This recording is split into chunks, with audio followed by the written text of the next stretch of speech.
ಧರ್ಮಸ್ಥಳದಲ್ಲಿ ಇವತ್ತು ಕೂಡ ಉದ್ಘಾಟನಾ ಕಾರ್ಯ ಶುರುವಾಗಿದೆ. ಎಸ್ಐಟಿ ಟೀಮ್, ಕಾರ್ಮಿಕರ ತಂಡ ಹಾಗೂ ಅನಾಮಿಕ ವ್ಯಕ್ತಿ ಇಷ್ಟು ಜನ ಕೂಡ ಸ್ಪಾಟ್ಗೆ ಬಂದಿದ್ದಾರೆ. ಧರ್ಮಸ್ಥಳದಲ್ಲಿ ಅಸ್ಥಿಪಂಜರಕ್ಕಾಗಿ ಶೋಧ ಕಾರ್ಯ ಮುಂದುವರಿತಾ ಇದೆ. ಪಾಯಿಂಟ್ ನಂಬರ್ 9ರಲ್ಲಿ ಶೋಧಕ್ಕೆ ಬೇಕಾಗಿರುವಂತಹ ತಯಾರಿ ಶುರುವಾಗಿದೆ. ನೇತ್ರಾವತಿ ತಟ್ಟದಿಂದ ಇವತ್ತಿನ ಪಾಯಿಂಟ್ ಇದೆಯಲ್ಲ, ಅದು 500 ಮೀಟರ್ ದೂರದಲ್ಲಿದೆ. ಜಸ್ಟ್ 500 ಮೀಟರ್, ತುಂಬ ಹೆಚ್ಚಲ್ಲ. ಕೆಲವೇ ಕ್ಷಣಗಳಲ್ಲಿ ಸ್ಪಾಟ್ ನಂಬರ್ 9ರಲ್ಲಿ ಉದ್ಖನನ ಕಾರ್ಯ ಶುರುವಾಗುತ್ತೆ. ಇಲ್ಲಿ ಏನಾದರೂ ಸ್ಟ್ರಾಂಗೆಸ್ಟ್ ಎವಿಡೆನ್ಸ್, ಈ ಅನಾಮಿಕ ವ್ಯಕ್ತಿ ಕೊಡ್ತಾ ಇರುವ ಹೇಳಿಕೆಗೆ ಸ್ಟ್ರಾಂಗೆಸ್ಟ್ ಎವಿಡೆನ್ಸ್ ಸಿಗುತ್ತಾ ಅನ್ನೋದು ಪ್ರಶ್ನೆ.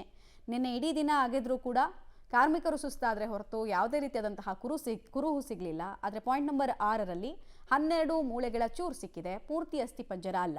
ಇವತ್ತೇನು ಸಿಗುತ್ತೆ ಅನ್ನೋದೊಂದು ಪ್ರಶ್ನೆ. ಇವತ್ತು ಒಂದೇ ದಿನ ಎಷ್ಟು ಗುಂಡಿಗಳನ್ನು ತೆಗೆಯುವಂತಹ ಸಾಧ್ಯತೆ ಇದೆ?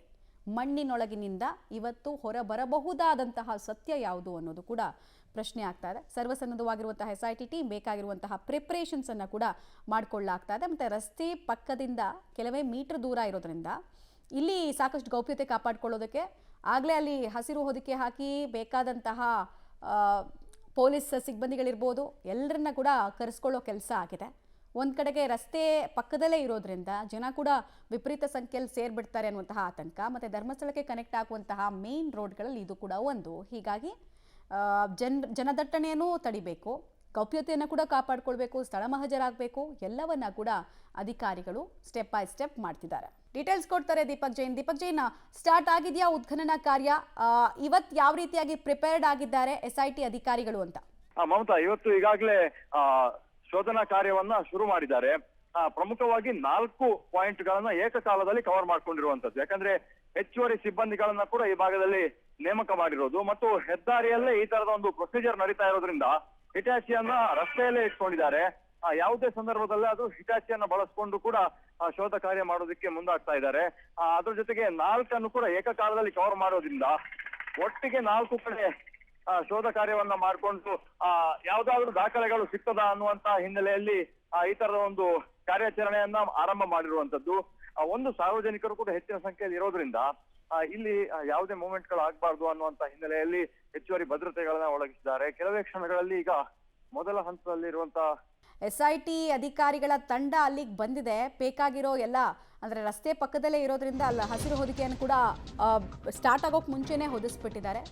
ಕುತೂಹಲವನ್ನು ಹೆಚ್ಚಳ ಮಾಡ್ತಾ ಇದೆ. ಪಾಯಿಂಟ್ ನಂಬರ್ 9ನೇ ಗುರುತಿನಲ್ಲಿ ಹೆಚ್ಚು ಹೆಣಗಳನ್ನು ಹೂತಿದ್ದಾನೆ ಅಂತ ದೂರುದಾರ ಹೇಳ್ತಾ ಇದ್ದ. ಇನ್ಫ್ಯಾಕ್ಟ್ ದೂರುದಾರನ ಪರವಾಗಿ ಬ್ಯಾಟ್ ಬೀಸ್ತಾ ಇರುವ ಆ ವಕೀಲ ಕೂಡ ಒಂದು ಲಿಸ್ಟನ್ನು ರಿಲೀಸ್ ಮಾಡಿದ್ರು. ಆ ಲಿಸ್ಟ್ನ ಪ್ರಕಾರ ಇವತ್ತು ಪಾಯಿಂಟ್ ನಂಬರ್ 9ರಲ್ಲಿ 6ರಿಂದ 8 ಅಸ್ಥಿಪಂಜರಗಳು ಸಿಗಬೇಕು. ಸಿಗುತ್ತಾ? ಪ್ರಶ್ನೆಗೆ ಉತ್ತರ ಇನ್ನೊಂದು ಸ್ವಲ್ಪ ಹೊತ್ತಲ್ಲಿ ಸಿಗ್ತಾ ಹೋಗುತ್ತೆ ನಮಗೆ. 9ನೇ ಗುರುತಿನಲ್ಲಿ 9, 10, ಸ್ಪೆಷಲಿ 13ನೇ ಸೈಟ್ ಇದೆಯಲ್ಲ, ಇಲ್ಲೆಲ್ಲ ನಾನು ಲೆಕ್ಕ ಇಲ್ಲದಷ್ಟು ಹೆಣವನ್ನು ಹೂತ್ಬಿಟ್ಟಿದ್ದೀನಿ, ತೋರಿಸ್ತೀನಿ ನಿಮಗೆ ಅಂತ ಆ ದೂರುದಾರ ಹೇಳಿದ್ದಾನೆ. ಸೊ 6ರಿಂದ 8 ಅಸ್ಥಿಪಂಜರಗಳ ಕುರುಹು ಸಿಗುತ್ತಾ ಅಥವಾ ಒಂದೇ ಸಿಗುತ್ತಾ? ಒಂದು ಸಿಕ್ಕಿದ್ರೂ ಕೂಡ ಅದು ಸ್ಟ್ರಾಂಗೆಸ್ಟ್ ಎವಿಡೆನ್ಸೇನೆ. ಅನಾಮಿಕ ವ್ಯಕ್ತಿ ಗುರುತು ಮಾಡಿದ ಜಾಗದಲ್ಲೇ ಆಗಿದೆ ಅಂತ. ಮತ್ತು ಆತನ ಮೆಮೊರಿ ಪವರ್ ಬಗ್ಗೆ ವಿಪರೀತ ಚರ್ಚೆಗಳು ಕೂಡ ಆಗ್ತಾ ಇದೆ. ಒಂದು ಕಡೆಗೆ 6ನೇ ಪಾಯಿಂಟಲ್ಲಿ ಸಿಕ್ತಲ್ಲ, ಇನ್ನು ಉಳಿದ ಪಾಯಿಂಟ್ನಲ್ಲಿ ಸಿಕ್ತೋ ಬಿಡ್ತೋ, ಬಟ್ 6ನೇ ಪಾಯಿಂಟಲ್ಲಿ ಸಿಕ್ತಲ್ಲ. ಸೊ ಆನೆಯ ಮೆಮೊರಿ ಈತನಿಗೆ ಇದೆಯಾ ಅನ್ನೋದು ಒಂದು ಪ್ರಶ್ನೆ. ನೋಡೋಣ, ಎಲ್ಲ ಉತ್ತರ ಕೂಡ ಸಿಗುತ್ತೆ. ಫೋಟೋ ಸಿಂಥೆಟಿಕ್ ಮೆಮೊರಿ ಬಗ್ಗೆ ಚರ್ಚೆ. ಡೀಟೇಲ್ಸ್ ಕೊಡ್ತಾರೆ ದೀಪಕ್. ಕೇಳ್ತಾ ಇದೆ ಇವತ್ತು ಶೋಧ ಕಾರ್ಯ ಹೇಗೆ ನಡೆಯುತ್ತೆ ಅಂತ. ಏನಾದರೂ ಚಾಲೆಂಜಸ್ ಇದೆಯಾ? ಕಂಪ್ಯಾರಿಟಿವ್ಲಿ ಕಳೆದ 3 ದಿನ ಕಂಪೇರ್ ಮಾಡಿದ್ರೆ ಏನಾದರೂ ಚಾಲೆಂಜಸ್ ಇದೆಯಾ? ಜನ ಹೇಗೆ ಬರ್ತಾ ಇದ್ದಾರೆ, ಅವರನ್ನು ನಿಯಂತ್ರಣ ಮಾಡೋದಕ್ಕೆ ತೆಗೆದುಕೊಂಡಿರುವಂತಹ ಸ್ಟೆಪ್ಸ್ ಏನು ಅಂತ? ಹೌದು, ನಾವಿವಾಗ 4ನೇ ಪಾಯಿಂಟ್ ಅಲ್ಲಿ ಇದ್ದೇವೆ. ನಿನ್ನೆ ನಡೆದಂತಹ ನೇತ್ರಾವತಿ ಬ್ರಿಡ್ಜ್ ಪಕ್ಕದಲ್ಲಿ ನಡೆದಂತಹ ಈ ಕಾರ್ಯಾಚರಣೆ ಇರ್ಬೋದು, ಅದಕ್ಕಿಂತ ನೇತ್ರಾವತಿ ಸ್ನಾನಘಟ್ಟಕ್ಕೆ ಹೋಗುವಂತಹ ರಸ್ತೆಯಲ್ಲಿ ಇವತ್ತಿನ ಕಾರ್ಯಾಚರಣೆ ನಡೀತಾ ಇರುವಂಥದ್ದು. ಹಾಗಾಗಿ ನಾವು ನೋಡ್ಬೋದು, ಸಾರ್ವಜನಿಕರನ್ನ ಅಲ್ಲಿ KSRP ಪೊಲೀಸ್ ಸಿಬ್ಬಂದಿಗಳ ವಾಹನ ಇದೆ, ಅಲ್ಲಿಂದನೇ ಒಳಗಡೆ ಬರೋದಕ್ಕೆ ಬಿಡ್ತಾ ಇಲ್ಲ. ಹೆಚ್ಚುವರಿ ಪೊಲೀಸರನ್ನ ಕೂಡ ನಿಯೋಜನೆ ಮಾಡ್ಕೊಂಡಿರೋದನ್ನು ನಾವು ನೋಡ್ತಾ ಇದ್ದೇವೆ. ಅಲ್ಲಿಂದ ಈ ಭಾಗಕ್ಕೆ 100-150 ಮೀಟರ್ನವರೆಗೂ ಕೂಡ ಅಲ್ಲಿ ಕಾರ್ಯಾಚರಣೆ ನಡೀತಾ ಇರುವಂಥದ್ದು. ನಮ್ಮ ಎಡಬದಿಗೆ ಇಲ್ಲಿ ಎಲ್ಲಿವರೆಗೆ ಈ ಒಂದು ಗ್ರೀನ್ ಮ್ಯಾಟನ್ನು ಹಾಕಿದ್ದಾರೆ ಅಲ್ಲೆಲ್ಲ ಕಾರ್ಯಾಚರಣೆ ಆಗ್ತಾ ಇದೆ ಅನ್ನುವಂಥದ್ದು. ಈಗ ಸದ್ಯಕ್ಕೆ ನಾವು ನೋಡ್ತಾ ಇದ್ದೇವೆ ದೃಶ್ಯಗಳು. ಇಲ್ಲಿ JCB ನಿಂತ್ಕೊಂಡಿದೆ. ಅಲ್ಲಿ ಆರಂಭಿಕವಾಗಿ ಅಲ್ಲಿ ಉತ್ಖನನ ಪ್ರಕ್ರಿಯೆ ಆರಂಭ ಆಗಿರುವಂಥದ್ದು. 9ನೇ ಪಾಯಿಂಟ್ನಲ್ಲಿ ಈಗ ಅಗದು ಶೋಧ ಮಾಡುವಂತಹ ಪ್ರಕ್ರಿಯೆಗಳು ನಡೀತಾ ಇದೆ. ಅಲ್ಲಿಗೂ ಕೂಡ ಪೊಲೀಸ್ ಭದ್ರತೆಯನ್ನು ಕೊಟ್ಟಿರುವಂಥದ್ದು. ಒನ್ ವೇ ಆಗಿ ಸಾರ್ವಜನಿಕರಿಗೆ ವಾಹನಗಳನ್ನು ಆ ಭಾಗದಿಂದ ಮಂಗಳೂರು ಭಾಗಕ್ಕೆ ಹೋಗುವಂಥ ಪ್ರದೇಶಗಳಲ್ಲೂ ಕೂಡ ಈ ಥರದ ಪ್ರಕ್ರಿಯೆಗಳಾಗಬೇಕಾದ್ರೆ ಪೊಲೀಸರನ್ನು ನಿಯೋಜನೆ ಮಾಡಿದ್ದಾರೆ. ನಾವು ನೋಡ್ಬೋದು ದೃಶ್ಯಗಳನ್ನು ಆ ಭಾಗದಲ್ಲಿ. ಹೆಚ್ಚುವರಿ ಪೊಲೀಸರನ್ನು ನಿಯೋಜನೆ ಮಾಡಿಕೊಂಡು ಇಲ್ಲಿ ಯಾವುದೇ ಸಮಸ್ಯೆಗಳು ಆಗದ ಹಾಗೆ ಈ ಥರದೊಂದು ಪ್ರೊಸೀಜರ್ಗಳನ್ನು ಮಾಡ್ಕೊಂಡಿರುವಂಥದ್ದು. ಹಾಗಾಗಿ ಈ ತರ್ಪಲ್ ಆ ಭಾಗದಲ್ಲಿ ಈಗಾಗಲೇ ಪ್ರೊಸೀಜರ್ಗಳು ನಡೀತಾ ಇದೆ. ಹಾಗಾಗಿ ಇನ್ನು ಕೆಲವೇ ಕ್ಷಣಗಳಲ್ಲಿ ಪಾಯಿಂಟ್ ನಂಬರ್ 9ರಲ್ಲಿ ಈಗೇನು ಉತ್ಖನನ ಮಾಡುವಂಥ ಪ್ರಕ್ರಿಯೆ ನಡೀತಾ ಇದೆ. ಇದು ಪೂರ್ಣಗೊಂಡ ನಂತರ ಆ ಗ್ರೀನ್ ಮ್ಯಾಟ್ನ ಒಳಭಾಗದಲ್ಲೇ ಮತ್ತೊಂದು ಪಾಯಿಂಟ್ಗೆ ಹೋಗ್ತಾರೆ. ನಾವು ನೋಡ್ಬೋದು ಇಲ್ಲೂ ಕೂಡ ಸಂಪೂರ್ಣವಾಗಿ ಮುಚ್ಚಿ ಇಲ್ಲಿ ಪ್ರೊಸೀಜರನ್ನು ಮಾಡ್ತಾ ಇರುವಂಥದ್ದು. ಈ ಪಾಯಿಂಟ್ 9ನೇ ಪಾಯಿಂಟ್ ಆದ ನಂತರ ಪಕ್ಕದಲ್ಲಿರುವ 10, 11, 12 4 ಕೂಡ ಅಕ್ಕಪಕ್ಕದಲ್ಲಿರುವಂಥದ್ದು. ಈಗಾಗಲೇ ಮಮತಾ 3 ಪಾಯಿಂಟ್ಗಳನ್ನು ಕಂಪ್ಲೀಟ್ ಆಗಿ ಕವರ್ ಮಾಡ್ಕೊಂಡಿದ್ದಾರೆ. ಈ ಕಂಪ್ಲೀಟ್ ಆಗಿರೋ ಪಾಯಿಂಟ್ಗಳಲ್ಲಿ ಉತ್ಖನನ ಮಾಡಿದ ಮೇಲೆ ಅಲ್ಲಿಂದ ನೆಕ್ಸ್ಟ್ 12ನೇ ಪಾಯಿಂಟ್ಗೆ ಮೂವ್ ಆಗ್ತಾರೆ ಅನ್ನುವಂಥ ಮಾಹಿತಿಗಳು ಇದೆ.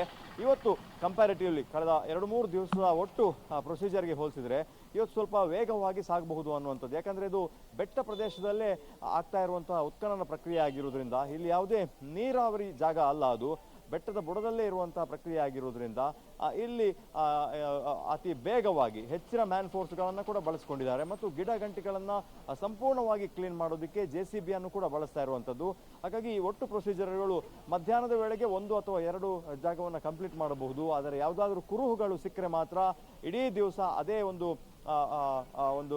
ಸಮಾಧಿ ಏನಿದೆ ಆ ಸಮಾಧಿಯ ಸುತ್ತನೇ ಇರಬೇಕಾಗ್ತದೆ. ಅಲ್ಲಿದ್ದಂತಹ ಎಲ್ಲ ವಸ್ತುಗಳನ್ನು ರೆಸ್ಕ್ಯೂ ಮಾಡುವಂತಹ ಕೆಲಸ ಕೂಡ ಮಾಡಬೇಕಾಗ್ತದೆ. ಮಮತಾ, ದೀಪಕ್ ಜೈನ್, ಹಿಟಾಚಿಯನ್ನ ಬಳಸ್ಕೊಳ್ತಾರ ಅಂತ, ಯಾಕಂದ್ರೆ ಅದ್ರ ಬಗ್ಗೆ ಸಣ್ಣ ಆಕ್ಷೇಪ ಎಲ್ಲರಿಂದ ವ್ಯಕ್ತ ಆಗ್ತಾ ಇದೆ.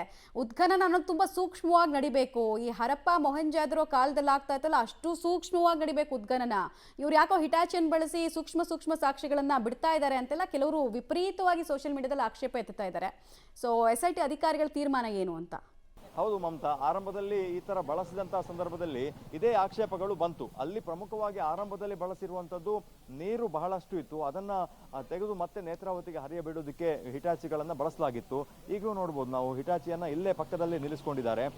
ಕಾರಣ ಏನು ಅಂತಂದ್ರೆ ಇಲ್ಲಿ ವಿಪರೀತವಾದ ಗಿಡಗಂಟಿಗಳಿವೆ. ಆ ಗಿಡಗಂಟಿಗಳನ್ನ ಕ್ಲೀನ್ ಮಾಡೋದಕ್ಕೆ ಹಿಟಾಚಿಯೇ ಬೇಕಾಗ್ತದೆ, ಇಲ್ಲಾಂದ್ರೆ ಮತ್ತೆ ಗಂಟೆಗಟ್ಟಲೆ ಕಾಲಹರಣ ಮಾಡಬೇಕಾಗ್ತದೆ.